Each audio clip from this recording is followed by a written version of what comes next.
All right, Nestor Gibbs with theboxingvoice.com here with John David Jackson in Florida, and he's going to give us his thoughts on Deontay Wilder versus Tyson Fury 3. October 9th is the trilogy, and I want to know, have you seen any changes in Wilder since linking with Malik Scott, former fighter?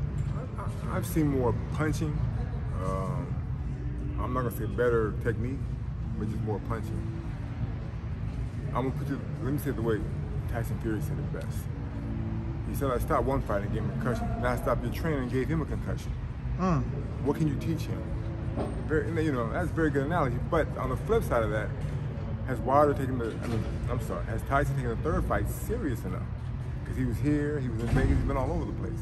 So camps have been, been fluctuating here and there. Can he beat Wilder? Yes, he's proven that. After the first fight, he learned from that first fight. The second fight, he showed what he learned. He didn't need anybody new in his corner, honestly.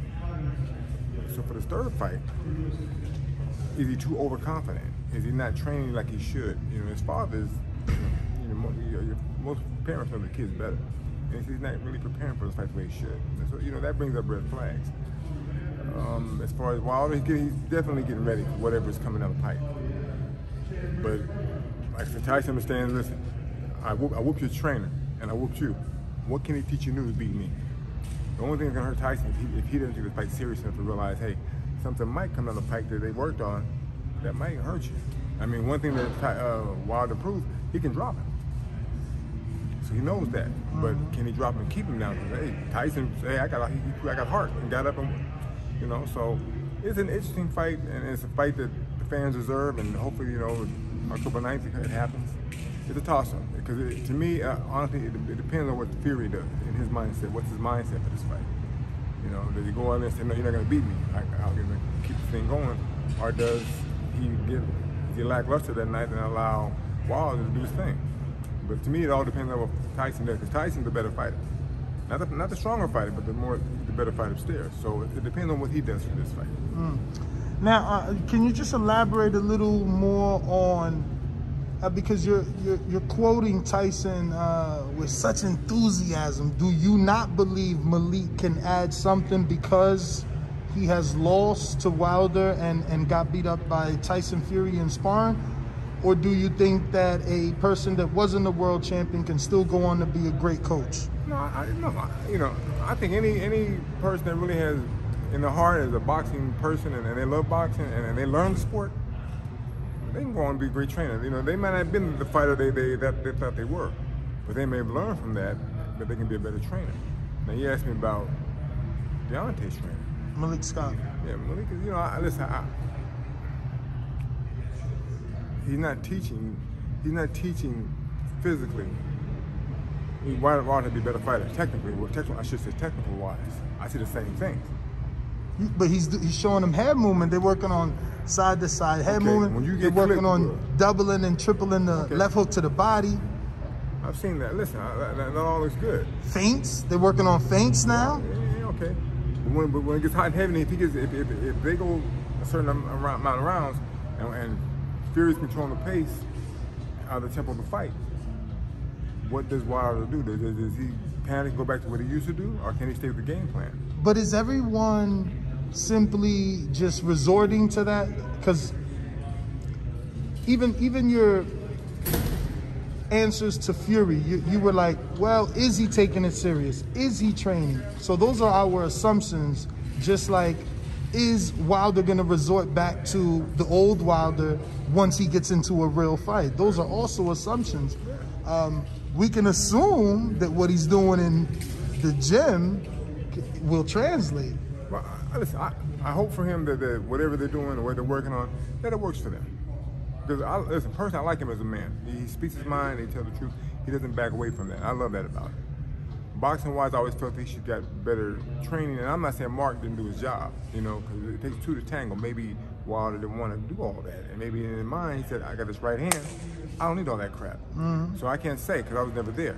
What I'm saying is, I like him, but in the ring, he doesn't show me that he's as good as he could be. He could be better. The right hand is awesome. So the $1 million question, will you give Malik Scott credit if Wilder wins, or will the world just say it was Wilder because he has the right hand? Listen, you gotta listen, Malik's been in camp with him. You gotta give him credit. I can't sit and dog him out and say no. You gotta give him credit because he's there.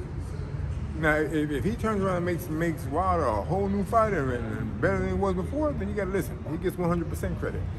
But it's a team effort, so they both got to be in sync. You know, Wilder's getting taught by him, and he's showing Wilder certain things. Wilder, if he can make those things, taken from the drawing board and then put into action, it's a beautiful thing. So I'm not gonna knock Malik Scott and say, you know, he's not. I'm not gonna call him a great trainer because this is the first guy that really trained. You know, you got to make I made 6 world champions, and 4 were underdogs. So I've done my job. So, but if he can take mentally and physically, if he can go out and make him really believe and win this fight, you got to give him some credit. I can't sit there and I can't dog him out like that. That'd be stupid. You got to give him some credit. It's just, we'll come find out. We'll see. Can Wilder take all those things and put him into work for himself and win that though? I mean, he's a good. Listen, he's a powerful puncher. He has his puncher's chance if nothing else. But the boxing skills and things they're working on now, if he can translate that come fight night to work for him, it's a beautiful thing for him. Have you heard of Jared Anderson, the real big baby from Ohio? Yeah, I was in camp with him recently. The other day. So do you believe the rumors that he hurt or knocked out or knocked down or beat up Tyson Fury, and that's the reason the fight got pushed back? I have no idea. You know what? There's so many things go out nowadays with social media. I don't know. You know, listen. Could he have done it? It's possible. We don't have no video of it, so we don't know because they're smart. They would put video out anyway when they're sparring. I don't know. You know, can Jared punch? I've seen him punch, but I don't think he can punch that hard. But if you know, hey, he kind of a good shot. Anything is likely because he's big. He's a big guy, and you know his style is not to knock out. He's technical, real good technical boxer. And that's the beauty of him. So if he knocked Tyson out, hey, I don't know because I don't see the video, so I really can't say. Well, there's a quote. PBC podcast had Deontay Wilder on. They released it today, and he said, you know, he was told. Wilder said he was told that Tyson has been getting pieced up in sparring. You know, that may be. Listen, sometimes the best fighters don't always look good in the gym. I don't care if they get beat up come fight night. I'll get case in point. Somebody I don't even like to talk about, but Sergey Kovalev in the gym looked terrible. Look, listen, you see this guy get his butt kicked. Come fight night, he showed up. You know, and a lot of fighters do that. A lot of guys, you know, Evander sometimes didn't look good. And when we were younger, he didn't look good in camp. But come fight night, he showed up. So, you know, Tyson maybe get beat up because, like I said, he's not really taking it from what I saw. He was the short time that I saw him in camp. When we were in the same gym together, I didn't see he was taking it serious. He was having a good time. But it's possible, you know, he got to get pieced up, but, you know, time will tell. Come October 9th, we'll know. If he's not conditioned properly, that'll be on him.